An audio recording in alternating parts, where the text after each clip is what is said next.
고린도전서 14장 13절부터 40절 말씀 제가 받들어 읽도록 하겠습니다.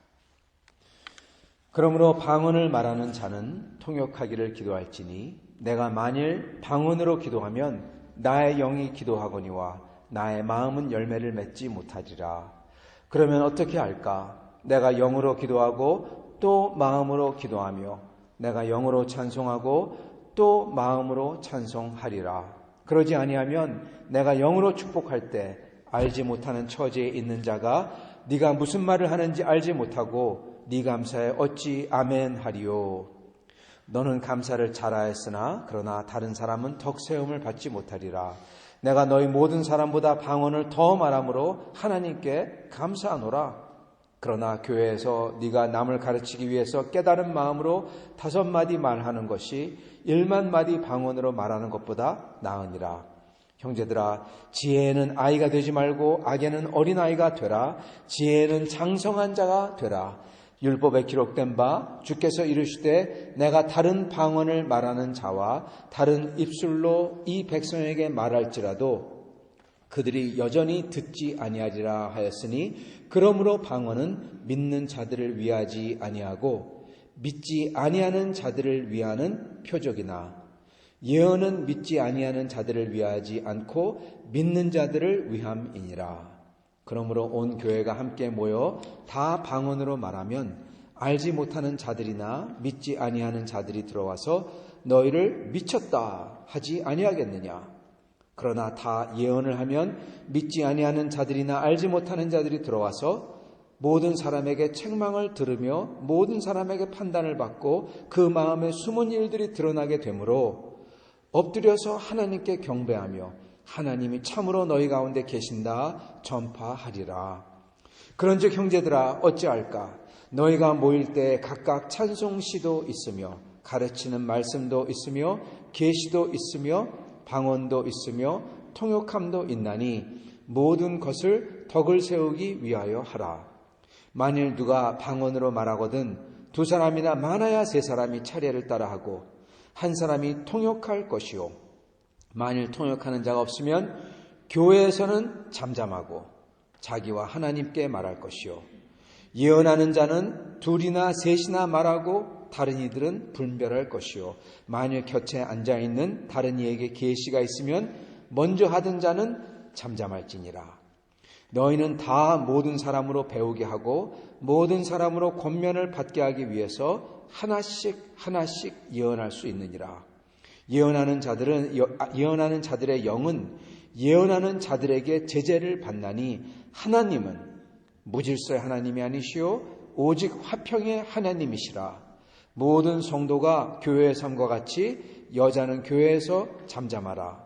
그들에게는 말하는 것을 허락함이 없나니 율법에 이른 것 같이 오직 복종할 것이요. 만일 무엇을 배우려거든 집에서 자기 남편에게 물을지니 여자가 교회에서 말하는 것은 부끄러운 것이라. 하나님의 말씀이 너희로부터 난 것이냐 또는 너희에게만 임한 거냐. 만일 누구든지 자기를 선지자나 혹은 신령한 자로 생각하거든 내가 너희에게 편지하는 이 글이 주님의 명령인 줄 알라. 만일 누구든지 알지 못하면 그는 알지 못한 자니라. 그런즉 내 형제들아 예언하기를 사모하며 방언 말하기를 금하지 말라. 모든 것을 품위 있게 하고 질서 있게 하라. 아멘. 성도들, 오늘 말씀은 방언과 예언과 교회 질서입니다. 사실 14장 1절부터 13절을 읽지 않았어요. 1절부터 40절 말씀인데 뭐냐면 1절부터 13절 읽으면 너무 길어질까 봐 그랬습니다. 그러나 1절부터 13절 말씀은 뭐냐면은 이 예언과 방언이 있는데 방언은 자기에게만 좋지 하나님의 백성 모든 사람에게 덕을 세우지 못한다. 그렇기 때문에 알아듣지 못하는 방언은 마치 외국인에게 외국말을 하는 것 같다. 네, 그렇게 말씀하는 겁니다. 그렇기 때문에 교회의 덕을 세우기 위해서 오히려 예언이라고 하는 게 풍성하도록 기도해라. 12절 이렇게 말씀하신 다음에 다시 방언으로 돌아와서 우리가 읽었던 거죠. 13절. 그러므로 방언을 말하는 사람은 알아들을 수 있도록 통역하기를 기도할지니, 그렇게 시작을 하시는 것입니다. 이 방언에 대해서 어떠한 특별한 한 특정한 은사에 대해서 이렇게 많이 14장이 여러분 보통 이 구절을 보면요, 12장은 31절까지예요. 그죠? 13장은 13절까지입니다. 14장은 40절까지예요. 40절을 방언과 그리고 물론 예언과 그리고 교회 질서에도 말씀하시지만은 그렇게 많이 글을 쓰신다. 여러분 이것만 봐도 딱 알 수가 있어요. 아, 고린도 교회에서 방언 때문에 무슨 일이 있구나. 알 수 있는 거잖아요. 그러니까 이렇게 많이 보통 한 장을 쓰는 13절 쓰시는데 이거를 거진 3배나 많이 쓰시는구나. 무슨 일이 있구나. 방언 때문에 교회가 어지럽고 힘들구나. 이거를 저희가 알 수 있는 겁니다. 그렇기 때문에 사도 바울께서는 방언에 대해서 말씀하시다가 중간에 딱 말씀하시죠. 18절, 내가 너희 모든 사람보다 방언을 더 말함으로 하나님께 감사하노라. 즉 방언을 하는 분들이 방언에 대해서 얘기하면은 방언에 대해서 말씀하면은 방언을 하시는 분들은 아, 저 사람 방언도 못해. 그러니까 아무것도 모르고 얘기하는 거야. 그렇게 얘기할 수가 있거든요. 사도 바울이 그러신 겁니다. 나는 너희보다 너희 다 합친 것보다 방언 더 많이 해. 그러시는 겁니다. 그렇게 하면서 어떻게 보면 기선제압을 하시는 거죠. 그러니까 들으라는 겁니다. 그러면서 쭉 나가세요. 자, 여기서 방언에 대해서 저희가 약간 헷갈리는데 근데 여기서 사도 바울께서 어떻게 보면 정리를 해주시는데 이게 어떻게 보면은 방언의 한 뜻을 말씀하셨다가 다른 뜻을 말씀하셨다. 그렇기 때문에 약간 사람들이 헷갈려하고 이거에 대해서 논란이 있습니다. 그러나 이것을 온전하게 이해하려면 저희가 방언에 대해서 좀 봐야 됩니다. 13절부터 쭉 보면요, 사도 바울께서 이렇게 말씀하십니다. 14절에 방언으로 기도하면 내 영이 기도하거니와 내 마음은 열매를 맺지 못하느니라. 여기서 말씀하는 방언은 어떠한 거냐면 여러분 우리가 잘 하는 방언, 잘 아는 방언, 즉 방언을 할 때 지금 현재 방언의 특징은요, 방언을 할 때 방언으로 기도를 하면은 오랜 기간 동안 기도할 수가 있어요. 그죠? 네. 그런데 이제 방언할 때 내 마음속에 대략 뭔지는 알지만은 그렇지만 말 하나하나가 생각이 들어가 있지 않습니다. 그죠? 쭉 가죠. 그러나 내가 정신을 차리고 문장을 만들어서 기도한다면 그는 아주 뭐랄까요? 정신 바짝 차리고 기도를 하는 게 됩니다. 하나하나. 즉 여기서 얘기하는 14절 얘기하는 방언으로 기도하면 나의 영이 기도하거니와 나의 마음은 열매를 맺지 못하니라. 이게 뭘 뜻하냐면은 쉽게 얘기하면 우리가 생각하는 그러한 방언을 쭉 하면은 내 마음에 어떠한 생각은 있지만은 내 마음에 어떠한 특정한 하나님 내가 오늘 이렇게 해서 저렇게 해서 이렇게 해가지고 이렇게 합니다. 이런 게 있습니다. 이렇게 아뢰는 예를 들어서 아브라함이 하나님께 나아가 하나님께서 이렇게 임하셨을 때 그 하나님 앞에 두려운 하나님 앞에 하나님 내 아들 이삭을 이렇게 해주십시오. 내가 이렇게 할 수 없습니다. 내가 이런 게 있습니다. 이러한 기도가 아니라는 겁니다. 방언 기도는 사실은 저의 마음을 어떤 생각을 품고 쭉 하나님께 나가는 거죠. 그래서 여기 나오는 거는 영으로 기도하나 마음은 열매를 맺지 못한다. 즉 생각이 정리가 안 된다는 겁니다. 그러면 어떻게 할까? 그러십니다. 그러면 어떻게 할까? 여기 하신 말씀이 어떻게 할까? 영으로도 기도하지만은 마음으로 기도하겠다. 그렇게 말씀하시는 거예요. 단순히 방언 기도만 하지 않고 또한 마음으로 추려가지고 분명하게 하나님께 아뢰겠다. 그렇게 말씀하시는 것입니다. 15절 영으로 기도하고 또 마음으로 기도하고 영으로 찬송하고 또 마음으로 찬송하리라. 다 하겠다. 마음을 정신을 바짝 차리고 마음으로도 하겠다. 그러시는 겁니다. 그러시면서 16절에 그냥 방언으로만 기도하고 방언으로만 찬양한다면 그렇다면 알지 못하는 사람이 딱 들어왔을 때 네가 감사하는 거에 대해서 어떻게 같이 감사할 수가 있겠냐. 알아듣지 못한다는 얘기죠. 그렇기 때문에 그 사람은 17절 덕세움을 받지 못한다. 은혜 받지 못한다는 겁니다. 18절에 그러시면서 내가 너희 누구보다 방언을 더 많이 한다. 그러니까 들어봐라. 그런 뜻이죠. 그러시면서 19절에 그러므로 방언을 1만 마디 하는 것보다 가르치는 것 5마디, 진실을 5마디 말씀을 전하는 게 나의 힘이 되신 여호와여 내가 주를 사랑합니다. 이 5마디 얘기하는 게 방언 1만 마디 하는 것보다 훨씬 낫다. 그렇게 말씀하시는 것이죠. 그러시면서 20절에 또 이상한 말씀하시는 것 같습니다. 지혜는 아이가 되지 말고 악에는 어린아이가 되라. 지혜는 장성한 데가 되라. 이게 중간에 지금 20절에 이렇게 집어넣고 18절에 집어넣고 이게 무슨 얘기예요? 18절에는 이렇게 얘기하시죠. 내가 너희 모든 사람보다 방언을 더 많이 한다. 19절 말씀하시고 그런 다음에 20절에는 지혜는 아이가 되지 말고 악에는 아이가 되라. 지혜는 어른이 되라. 이게 무슨 얘기냐? 사도 바울과 다른 생각을 가지고 불만을 품는 거 그 악이다 그러시는 겁니다. 그렇게 생각하지 마라. Grow up. 좀 어른이 되라. 그러면서 들어라. 그렇게 말씀하시는 거예요. 그만큼 사도 바울께서 지금 강조를 하시면서 추임새를 집어넣고 계시는 겁니다. 그러시면서 21절에 다시금 말씀하시기에 아주 중요한 말씀을 하시는데 이거는 원래 방언이 무엇인지를 define, 정의하는 말씀입니다. 율법에 기록된 바 주께서 이르시되 내가 다른 방언을 말하는 자와 다른 입술로 이 백성에게 말할지라도 그들이 여전히 듣지 아니하리라 하였으니, 그러면 이거는 예언을 말씀하시고 계시는 거예요. 그죠? 이거는 이사야서 28장 11절 말씀입니다.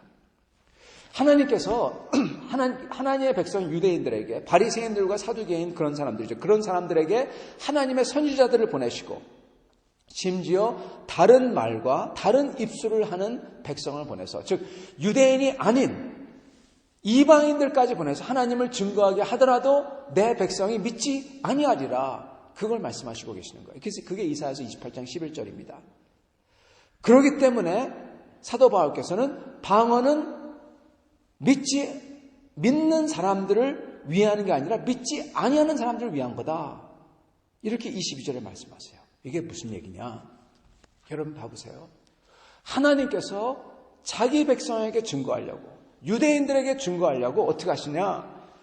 그리스어를 하는 사람들을 보내서 증거하게 하고 페르시아어를 하는 사람들을 보내서 증거하게 하고 할 거라는 겁니다. 그러나 그럼에도 이방인들이 하나님을 증거하는데 자기들만 하나님을 독점적으로 알고 있다 생각하는 사람들에게 이방인들을 보내서 하나님을 증거할 터인데, 그럼에도 그들은 그 하나님을, 사랑의 하나님 그리고 복음의 하나님 예수 그리스도를 믿지 아니할 거다, 그러는 겁니다. 그 말씀이에요. 그렇다면 방언을 왜 주셨냐? 여기서 나오는 방언이라는 뜻은 페르시아어를 뜻하고 그리스어를 뜻하는 겁니다. 왜 주셨냐? 이방인들, 믿지 아니하는 사람들, 페르시아 사람들과 그리스 사람들이 복음을 들으라고 주신 거다, 그걸 얘기하고 계시는 거예요.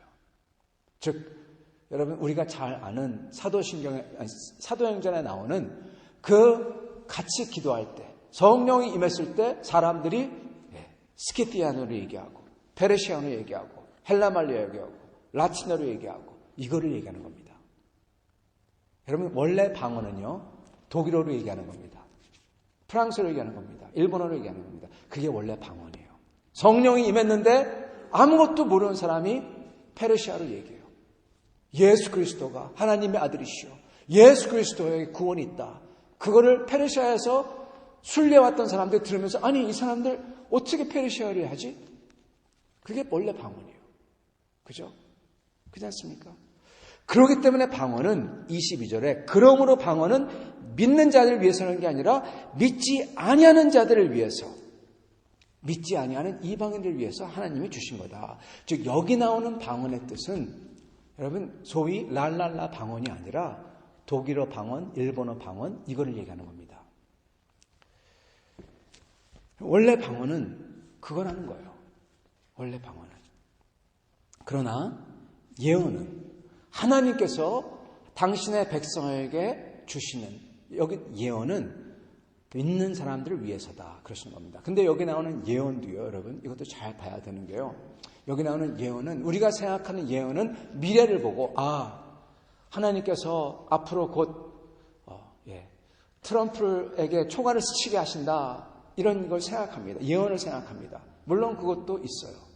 그러나 여기 나오는 예언은 구약의 예언처럼 예언입니다. 여러분 구약의 선지서를 읽어보십시오. 앞에 있는 일도 예언을 합니다. 그러나 구약의 선지자들은 무엇을 얘기합니까? 하나님의 백성에게 하나님의 뜻을 선포하고 회개하게 하고 그리고 자세한 그림, 내일 몇 시에 뭐가 일어난다 그게 아니라 앞으로 바벨론이 하나님의 그 영을 받아 앞으로 아수르가 쳐들어온다. 여러분 그렇게 얘기해요. 그런 스타일로. 그죠? 여러분 여기 나오는 예언은 하나님의 뜻을 전파하는 것입니다. 그게 좀 더 일상화되었을 때, 즉 독일어 방언, 프랑스어 방언, 페르시아 방언이 그쳤을 때 계속하지 않았어요. 그쳤어요. 그런 다음에 하나님께서 나의 유익을 위한 방언, 아까 13절에 14절에 나왔던 방언이죠. 그것은 내가 기도할 때 내가 오랫동안 기도할 수 있도록 그 방언으로 이제 바뀌었을 때 그 시간이 바뀌었을 때 하나님께서는 하나님의 백성에게 예언도 그렇게 주시다가 예언을 기록하던 시대입니다. 그게 바로 성경이 되었죠. 여러분 예언을 기록한 게 성경이잖아요.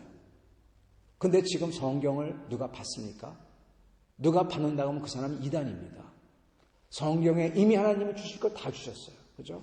마찬가지로 예언도 물론 하나님이 그때그때마다 하나님의 은사를 주셔서 하나님의 뜻을 밝히시고 그러시지만 하나님의 권위적인 구원에 이르는 예언은 이게 그쳤다는 것입니다.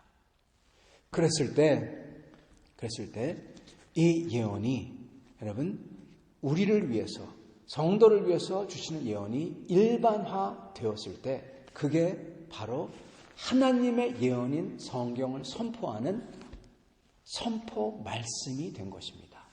그래서 이게 예언의 자리를 대신하는 것입니다. 그래서 하나님의 변치 않는 예언을 풀어 말씀을 전하는 거예요.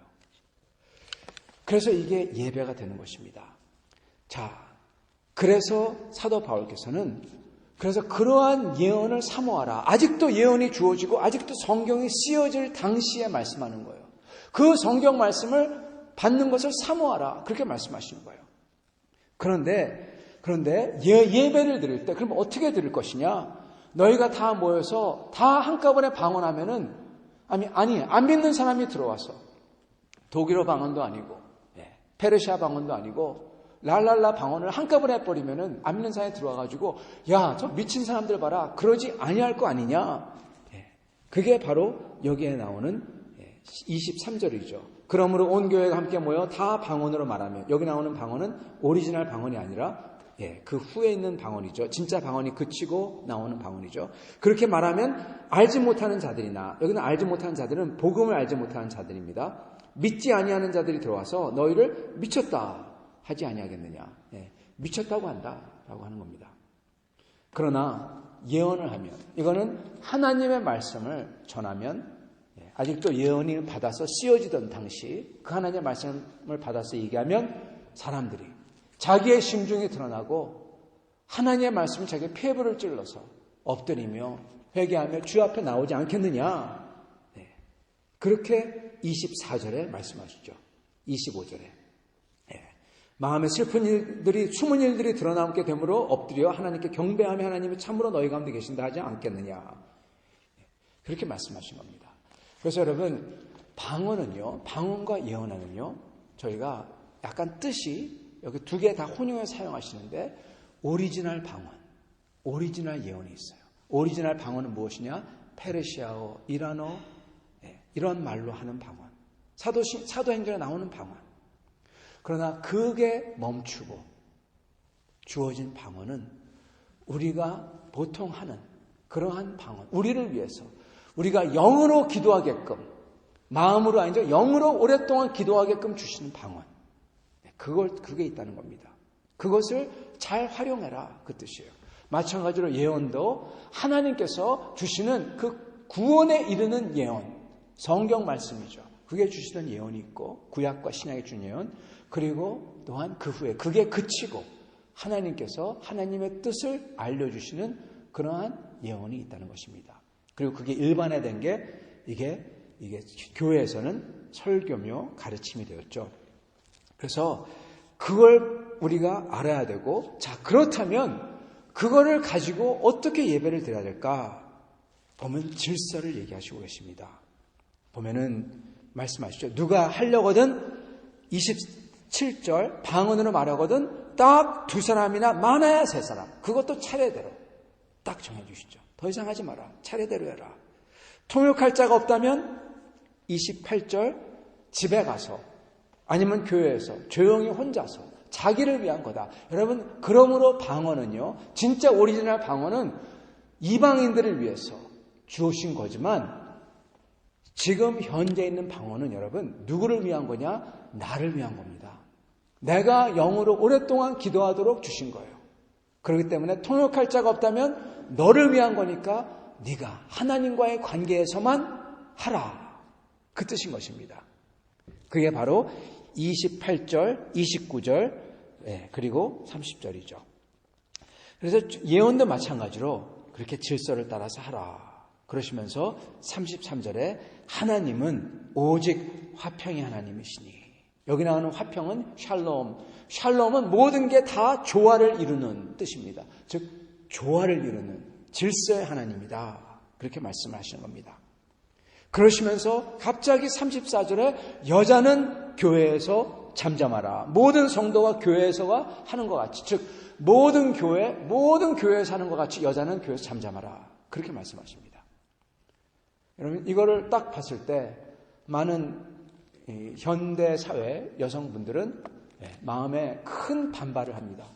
이런 게 어디 있어? 사도 바울은 가부장적, 아주 이거는 구시대의 산물, 타파해야 될 하여튼 뭐 그렇게 말을 합니다. 생각을 합니다. 근데 여러분과 같이 나눴던 것 같이 이거의 역사적인 백그라운드를 알면은 이게 이해가 가죠. 여러분, 지금 어디서 이게 맞물려 나옵니까? 방언과 예언에 맞물려 나와요. 그러면서 여자보러 가만히 있으라고 그래요. 즉 전에도 말씀드린 것 같이 이 당시에 있었던 아볼로 신전, 특히 아프로디테 신전, 고린도에서 가장 큰 신전이 아프로디테 신전이라고 그랬죠. 비너스 신전, 사랑의 신전, 여러분 음란 마귀 신전입니다. 거기서 일어났던 게 무엇입니까? 여사제. 그리고 그것도 머리를 풀어헤치고 일어나서 글로살리아, 방언하던 사람들이 바로 아프로디테 신전 예배 방법이었어요. 예배 드릴 때 여자들이 갑자기 일어나서 머리를 풀어헤치고 랄랄라 방언하기 시작합니다. 여기저기 막 일어납니다. 그게 비너스 신전의 특이점이었어요. 그리고 많은 신전들이, 많은 성전들이 그런 것을 흉내냈죠. 그렇기 때문에 사도 바울께서는 그렇게 예배하지 말라. 그게 이미 고린도전서 이 11장에 나왔어요. 여자가 머리 기르는 거에 대해서. 그렇게 하지 말라 이 말씀하죠. 왜냐, 그러한 예배 스타일을 이 고린도인들이 예수를 믿고 나서 새롭게 은혜받고 새롭게 능력받고 나서 이게 너무나 그 가장 사회 하층민이었던 사람들이 새로운 힘을 받으니까 이거를 너무나 자랑하고 싶은 거예요. 지식을 자랑하고 하나님의 영적인 파워를 자랑하고, 그래서 영주주의가 시작하고 우리가 예수를 너보다 더 잘 알아. 그러므로 나는 성적으로 막 무분별한 생활을 해도 나는 다 초월자야. 이렇게까지 했던 것입니다. 그래서 그거를 사도 바울께 제재하고 예배 때도 머리를 풀어헤치고, 즉 이방인의 그러한 예배 스타일과 이방의 생각이 교회 안에 들어오니까 사도 바울께서 배척을 하시는 겁니다. 그러한 상황에서 사도 바울께서는 오늘 14장에 여자는 교회에서 잠잠하라. 그렇기 때문에 여자는 풀어헤치고 예언하고 방언하는 거 하지 말라. 그러는 것입니다. 심지어 37절, 38절에는 뭐라고 하시냐. 누구든지 자기가 신령한 사람으로 생각하거든 이거를 하나님의 명령인 줄 알라. 어떤 때는 사도 바울께서는 이거는 주의 명령이 아니라 내 생각이요. 그러시는데 여기서는 사도 바울께서는 37절에 주님의 명령인 줄 알라. 그렇게 강하게 얘기했어요. 왜냐? 이건 단순히 여자가 교회에서 조용하라 그게 아니라 이방 신전에 그러한 모든 것이 들어오는 것을 사도 바울께서는 이건 아니다. 원천 차단하고 계시기 때문에 그렇습니다.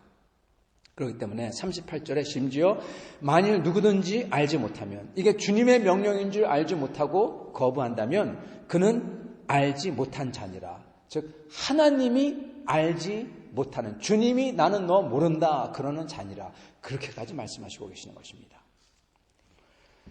그래서 모든 것을 어떻게 해야 되냐. 39절 40절 결론은 예언하기를 사모하며 아직도 계시가 주어지고 신약 성경이 쓰여지던 때 그 말씀 받기를 사모하며 방언 말하기를 금하지 말라. 즉 주님 안에서 영으로 오래 기도하고 주님과 같이 기도하고 그것을 하라.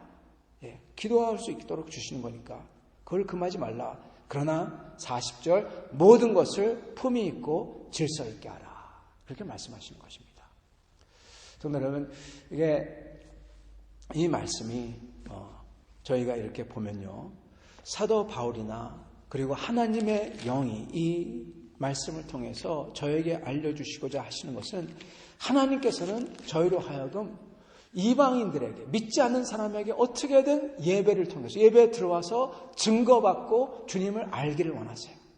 그래서 외부인들이, 믿지 아니한 사람이 들어와도 그들이 상식적으로 통용이 되고 이해될 수 있도록, 그리고 하나님의 말씀이 그들의 폐부를 찌를 수 있도록 예배를 드리자는 겁니다. 저희는 예배도 물론 저희를 위한 거지만은 믿지 아니하는 사람들을 초청해서 같이 예배드려야 되고, 그들이 들어왔을 때 하나님의 사랑을 알 수 있는 예배를 드려야 됩니다.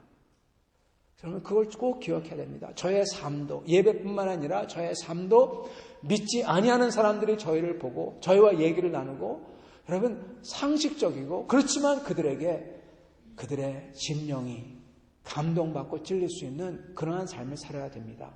그리고 교회 안에서는 그걸 위해서, 영혼 구원을 위해서 가장 유익된 것, 여러분 유익을 위해서 한다고 했죠. 가장 유익된 것 바로 영혼 구원과 하나님의 영광을 위해서 교회는 모든 것을, 암만 좋더라도 그게 질서를 이루도록 하여서 해야 된다는 것입니다. 사랑하는 성도 여러분, 우리의 삶은 우리의 것이 아니요 주 예수를 증거하고 그리고 주 예수를 기뻐하며 즐기기 위해서 주님께서 주셨습니다. 하나님께서 저에게 방언을 주셔서 영으로 오래 기도할 수 있는 것 얼마나 감사한 건지 모르겠습니다. 이것을 마음껏 누리시기 바랍니다. 그러나 이 모든 것을 주 예수를 증거하기 위해서 저희가 하기를 바랍니다. 이렇게 했을 때 주님께서는 저에게 새로운 힘과 그리고 새로운 기회들을 또한 주실 것입니다. 이러한 새로운 은혜를 받는 여러분과 저가 될 수 있기를 축원합니다. 같이 기도하겠습니다.